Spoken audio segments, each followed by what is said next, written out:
Вече честито. Благодаря ви. Как оценявате тази ниска активност и въпреки това победата за вас? Нямам все още данни за избирателната активност. На първия тур беше ниска. Според мен хората се умориха от толкова много избори в последните 4 години и искат от нас работа и най-вероятно оценяват, че вършим такава. И нямам търпение да се върна и да продължа много задачи сами в главата. Как оценявате тази победа?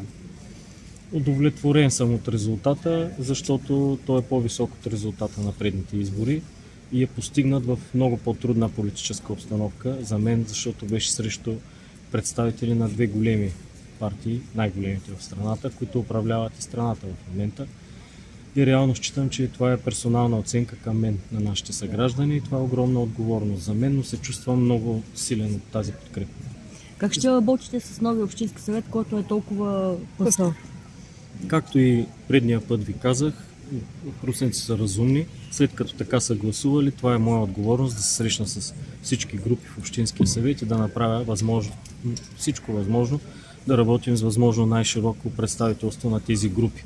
Нито един човек, нито една група няма да изключа и ще търся обединяване около каузи и принципи. Чел съм им програмите, мисля, че всички говорим за сходни неща. Ще има ли промени в екипа, господин? Мисля, че ще се наложат промени. Първите задачи, с които ще се вземат?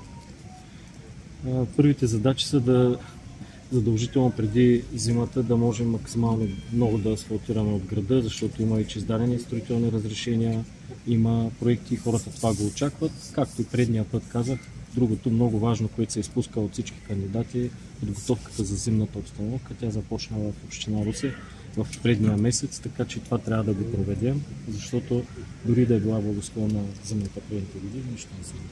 Бяха ли конструктивни критиките, които отправяха опонентите ви към вас?